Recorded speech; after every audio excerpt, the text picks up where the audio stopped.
20 Mac, hari Khamis, 5 pagi. Arik dan Fahim di bulan Ramadan.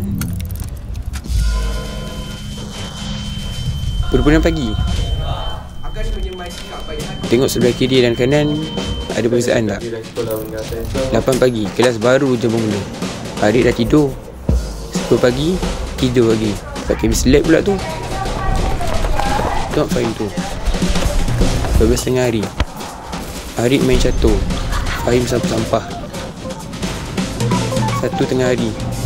Banyak perbezaan antara Arik dan Fahim.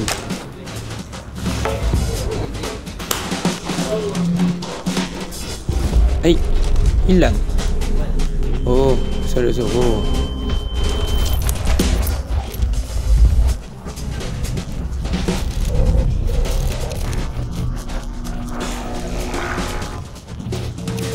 Solat asar, riadah.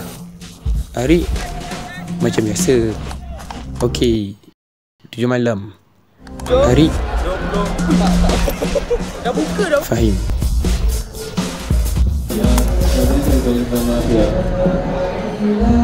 Allahu Akbar.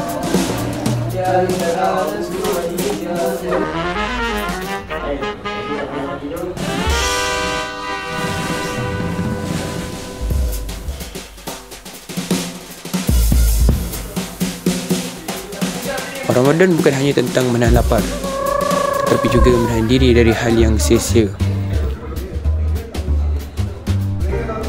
Bulan suci ini adalah kesempatan untuk memperbaiki diri dan memperbanyakkan amal ibadah.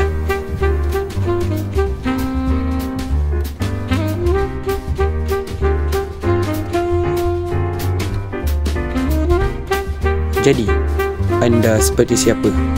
Arik atau Fahim?